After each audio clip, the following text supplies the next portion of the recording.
Of course, it's a new year, new resolutions and everything. But the main thing is, you have to realize it could have been worse. But it's not. So we thank God for that. You know. So someone came to me and they said, well, Swami, I have a lot of credit card problem. I have a lot of problem with my creditors. They're calling me, my telephone, they're calling me all the time and so on. And I said, what do you want to do? He says, can God help me solve this problem? So I said, well, maybe God could help you solve the problem, but first of all, we were talking about a little kid. Where is God? And who created the credit problem? Who made the credit problem? Who made the problem with credit? Why is the country in great turmoil with jobs? Because who created all this? We created all this. So we can uncreate it. We can uncreate it. But like I said before, when the dishes, when you finish eating and the dishes are all dirty, nobody wants to wash the dishes. Everybody is saying, well, that's not like me, that's not my job. But the dishes have to be washed, or else what will happen? It will spoil and it will create disease and germs and everything. That's the same thing with your life. When you do something in your life, when you want something and you create something in your life, you have to wash the dishes, so to speak. You have to make sure you clean it up. Clean up the negative things. So that's why we make resolutions, of course. Resolutions is very easy to make, right? Hard to make, but easy to break. Hard to make resolutions. So I'm going to help you make your resolutions this year, so you can know what resolutions you need to make. And that will help you make your life better for the new year. So before we do that, we have to understand that when you take a resolution, you are now going to create something in your life. So whenever you take an action, like credit card, mortgage, or you eat some food, whatever you eat, you pass it through your body and it goes to the universe. Because it's all energy, you're taking energy into your body. So when you take the energy into your body, what do you use the energy for? You use energy for love. You use the energy for buying things, which is wealth, to making money. You use energy for working your job. So if you don't eat, you don't have no energy.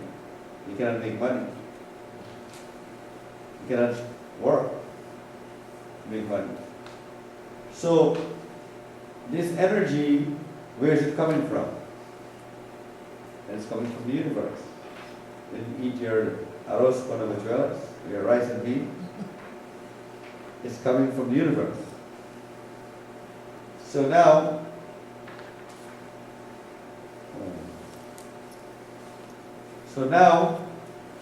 when you get energy, come over here. How can you round? Okay. When you get your energy,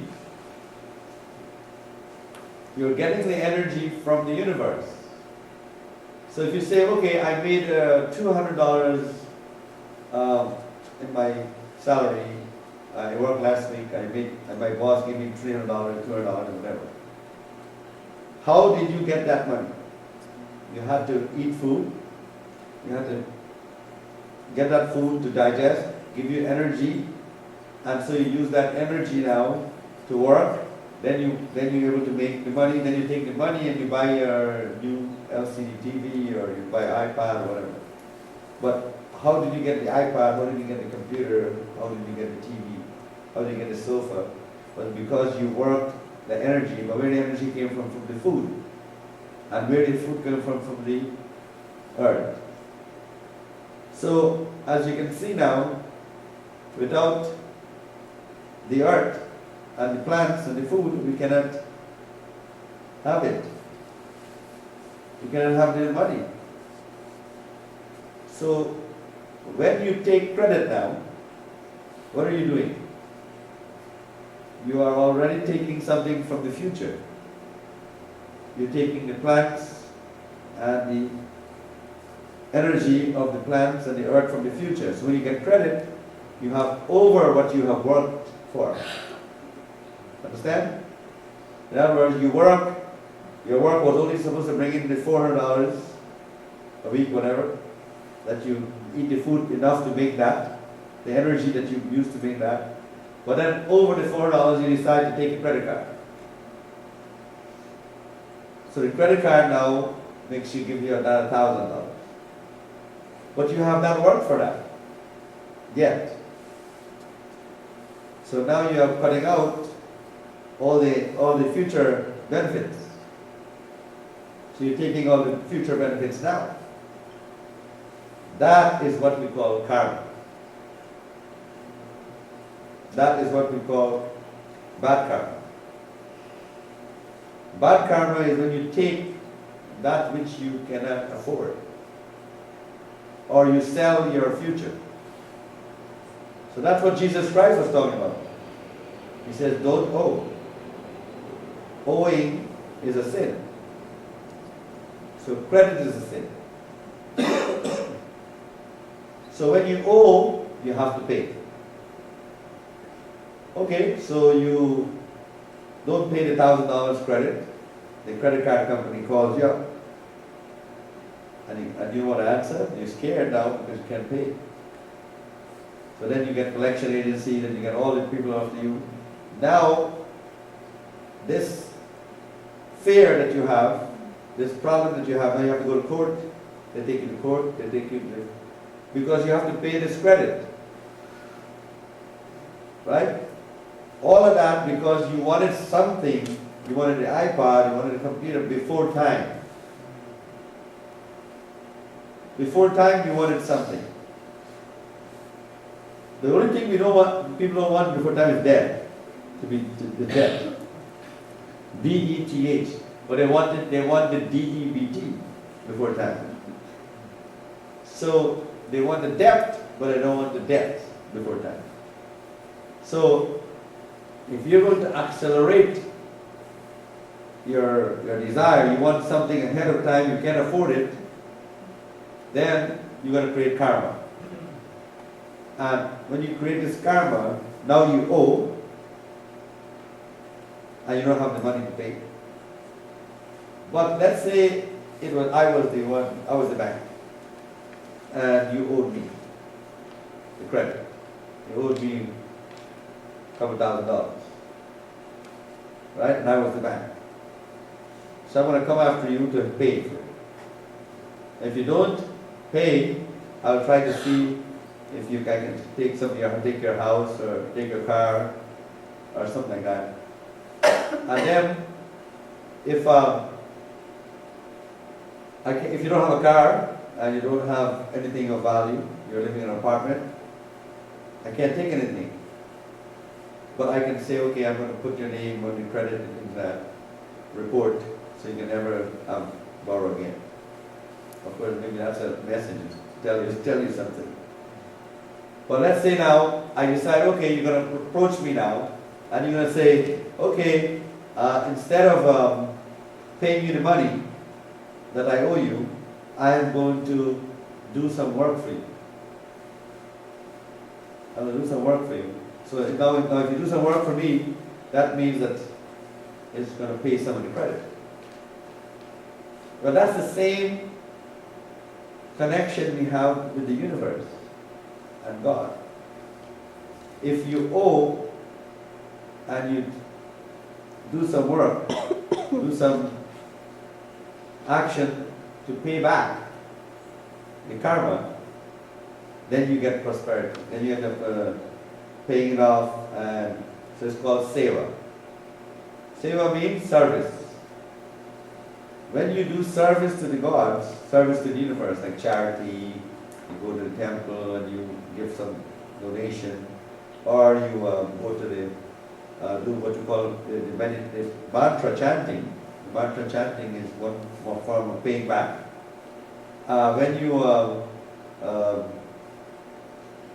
help others, you help other people with knowledge and with all kinds of things, write books, things like that, or do things that will help people, then you're paying back. So that's how you get to pay off your debt. That's how you can pay off your debt.